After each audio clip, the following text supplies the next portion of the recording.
સુરતના મોટા વરાછા વિસ્તારમાં ચોરીની ઘટના બનતા સ્થાનિક લોકોમાં ભારે ભયનો માહોલ સર્જાયો હતો। ત્યારે મોટા વરાછા ખાતે આવેલા સુમન નિવાસના ગેટ પાસે આવેલી એક દિવ્યાંગની કેબિનમાં તસ્કરોએ હાથફેરો કર્યો હોવાનો બનાવ પોલીસ ચોપડે નોંધાયો હતો।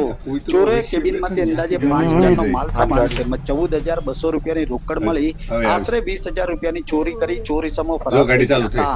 આ કેબિનના સંચાલક જયંતિભાઈ બારૈયા પરિવાર સાથે જીવન નિર્વાહ કરે છે અને તેમને 3 દીકરીઓ છે। ચોરીની ઘટનાથી પરિવારને આર્થિક ફટકો પણ પડ્યો છે। ઘટનાને પગલે સ્થાનિક લોકોમાં રોષ અને ચિંતાનો માહોલ જોવા મળી રહ્યો છે। જ્યારે આ ચોરીની ઘટનાની જાણ ઉત્તરાયણ પોલીસને કરવામાં આવતા પોલીસે ફરિયાદ નોંધી વધુ તપાસ હાથ ધરી હતી। ઘટના એવી બની છે કે સવારે હું ગલ્લો ખોલું બરાબર 6 વાગે, એટલે પહેલાં મારા ઘરના આવ્યા કે ભાઈ આવીને જોયું હતા કે ગલ્લો તૂટેલો છે બરાબર। એટલે હું આવ્યો તો મેં આવીને ખાલી કાંઈ કોઈ વસ્તુ કરી નથી, એમને જ છે। મેં જોયું બધી વસ્તુ આમ નજર મારી એટલે જે સામાન હતો એ બધો લઈ ગયા ને પૈસા હતા એ પૈસા ગલ્લામાંથી લઈ ગયા।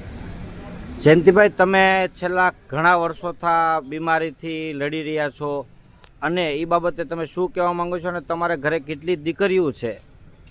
મારે હું છેલ્લા 3 વર્ષથી મારા દ્વારા કેન્સર આંતરડાનું ઓપરેશન કરાવેલું બરાબર, એટલે આ મારે આજીવન છે। અને મારે હાલમાં અત્યારે 3 દીકરી છે અને પોતે અમે 2 માણસ, એટલે અમે 5 જણાનું ગુજરાન મારું આમાં હાલે છે।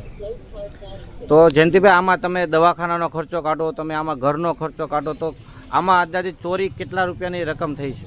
ચોરીમાં એવું છે કે મેં મારે કંપાનું ફ્રીજ લેવાનું હતું ને, એટલે મેં 14,200 મેં એમને ગલ્લામાં મૂકેલા હતા બરાબર। એ ગલ્લામાં એ લઈ ગયા અને સિલ્લર હતું એ બધું લઈ ગયા, અને બાગબાન હતા, વિમલ, ટાન્સન એ માલ હતો એ અંદાજે 65,000નો માલ એ લઈ ગયા। તો હવે તમારી શું આગળની માંગ છે? મારી માંગ એક જ છે કે ભાઈ ઉત્તરાયણ પોલીસ સ્ટેશન ઉપર મને ભરોસો છે કે મને આનો ન્યાય જલ્દી અપાવે।